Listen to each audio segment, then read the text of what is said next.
Hi, this is Maggie.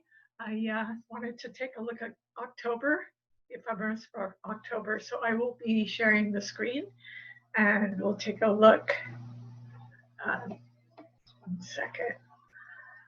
Here we go. Okay, so October. Currently, we've got Mars retrograde. Um, Hopefully, you can see this. So I'm just going to start with October 1st because I already looked at September. So, right now Venus is in Leo. As we speak, it's September 22nd today. So October, we've got the sun in Libra. The moon will be in Pisces, very sensitive and sweet, but it will go into Aries the next following day on the 2nd.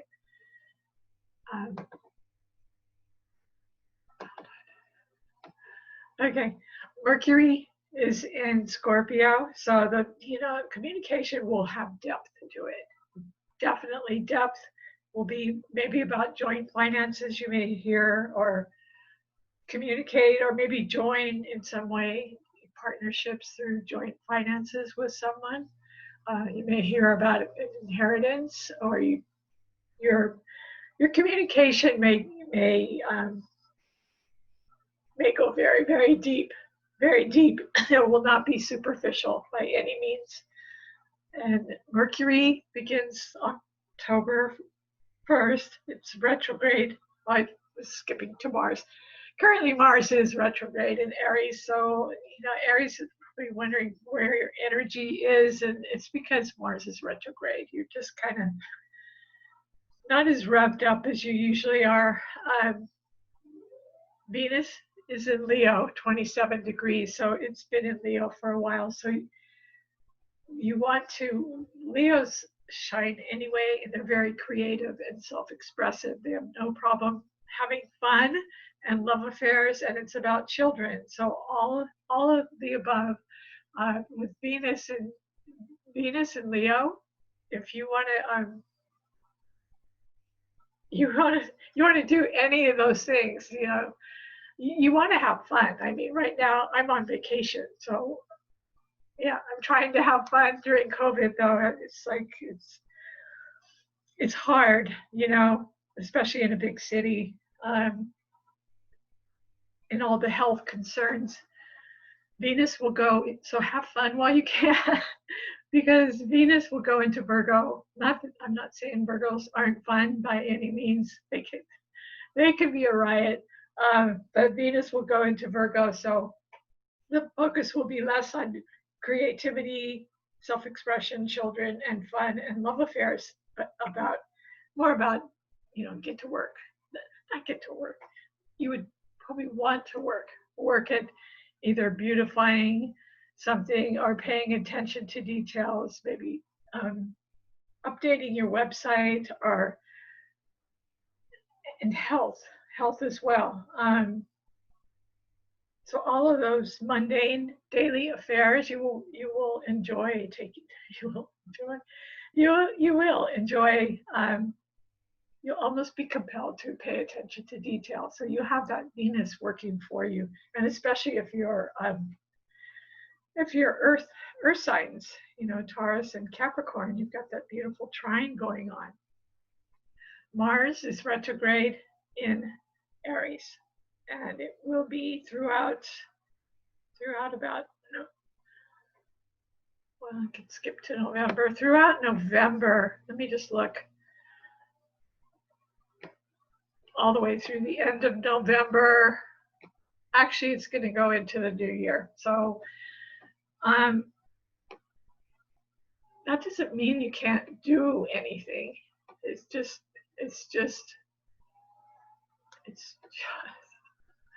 I'm sorry, I'm not used to this computer. It's just sort of contains your energy. It's like being an Aries, you still want to start things. Whatever sign you have Mars in, it's so beautiful though. Oh my gosh, it's so visible just to see it in the sky. I did the sky watch with astronomy, and it's just incredible because it's so close to the Earth, but it's retrograde. and it's so visible right now that if you get a chance to see it, whether your skies are smoky or not, you certainly want to take a look at it. And all this focus on Mars right now, going to Mars and missions to Mars and launches, that's all Mars and Aries, and all the aggression and the rebellion and independence and battles. Excuse me, battles. It's a god of war. So Mars and Aries likes a good fight. So Jupiter remains in Capricorn throughout the rest of the year into Capricorn's birthday, and then it will go into Aquarius soon. So it's Saturn. Saturn also is 25 degrees Capricorn. And Pluto, all the big bad boys are in Pluto's retrograde in Capricorn. Oh yeah, we're just redoing laws and revamping societal, talking about restitution and societal massive changes. Yeah, I felt we had an earthquake here. Very, very, I just felt an earthquake. So it was a minor one, but it was an earth-related event, kind of near LA. It was only a 4.5, but at the same time, on the third floor, it was rocking. It was swaying. So it made me think of more earth-related events other than the fires and all the Neptunian hurricanes we're having, and all the arguments and fighting about climate change and other laws. So so with Jupiter in Capricorn, everyone is fighting. Actually, Jupiter expands and enlarges. It's a good luck planet, good fortune, a great benefic. But being so close to Saturn, it's like, for example, the Chief Justice, fighting over that and expanding power and authority and everyone jockeying for a place. So Jupiter is law, it's teaching, it's law, it's the high court, it's Zeus, it's wisdom and authority. And so Saturn is building structure, and it's also lockup. We're all locked up just to see. Pluto is just tearing down. And Saturn, with the whole COVID-19 and the misinformation that we're getting is definitely Neptune and Pisces. But it's also abuse of power, which is Pluto in Capricorn, retrograde in Capricorn. So, and at the same time, we have Uranus in 9 degrees Taurus. So that's one of the first things I thought of when we had that earthquake the other day here, other than the fires and the finances. And I was watching some old movies like The Big Short and Wall Street. Just to prepare for what's coming. You can't really prepare with Uranus, but we're getting a taste of what it will be like. So you want to guard your security needs, and have your go kit ready. Maybe plant a garden. Maybe have some gold coins. We really don't know, but I wouldn't be surprised if the bottom just dropped out of real estate or the market, or so you want to take. But Taurus is all about your material needs. You want to try to make sure your material needs are met somehow, because a lot of people are just displaced and don't have that.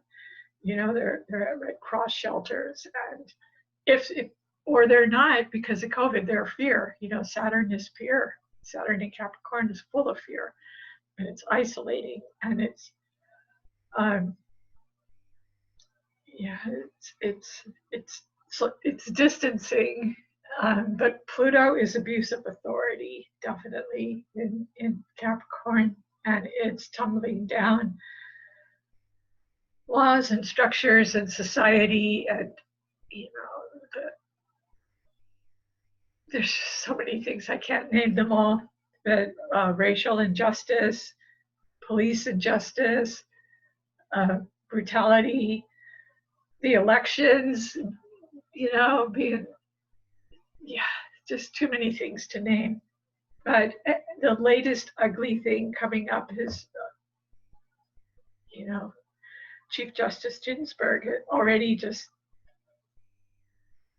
trying to nominate, you know, the day she died, they're already fighting over that, you know, which is really an ugly thing, but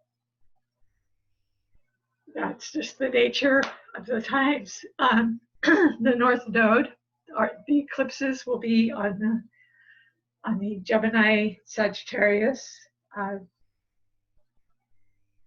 mutable scale this year. So it's going to be about communication, air. There's air. It's really affecting air travel. The South Node is in Sagittarius, and Sagittarius is travel, so it's really curtailed travel. It's hurting the travel industry, flight. Let me just scroll this over. Yeah, and Black Moon Lilith is in Aries. And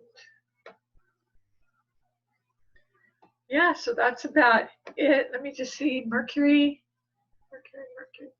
is in Scorpio for the whole month, it looks like. No. Mercury's in Scorpio, so all the depth, and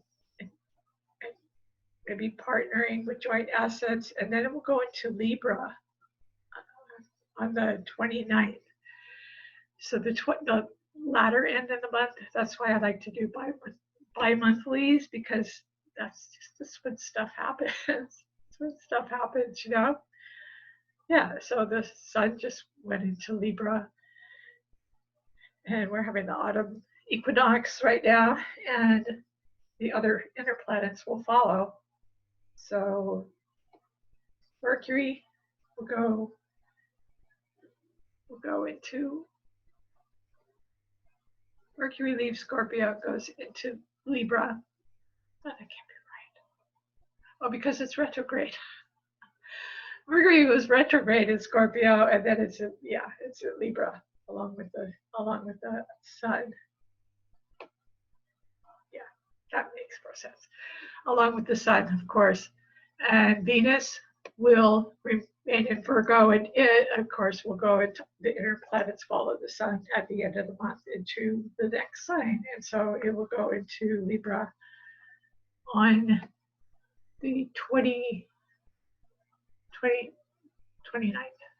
about the 29th. All the inner planets follow. So, but I'm just checking to see if there's any retrogrades, but it is actually, Mercury is retrograde on the 14th. I may do a separate thing on that. So it's retrograde in Scorpio, so that's going to be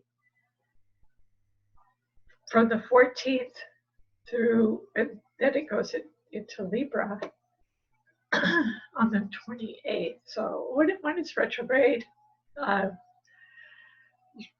very, very careful with communication, joint finances, and, you know, it's time to revise, redo, and rethink, and all the re's for Mars and Aries as well. Mars and Aries, you know, it's like the creative spark, but kind of not quite. It's like something is holding you back, and that's the retrograde. That it's a beautiful thing to see from the Earth, to see that red planet, and all this talk about Mars and going to Mars and living on Mars and colonizing Mars. So Mars is definitely up and it's going to be in Aries for a long, long time. Anyway, I hope you enjoyed this. I hope everyone's being safe and taking care. If you like this channel, please like, subscribe, and share. All right, thank you.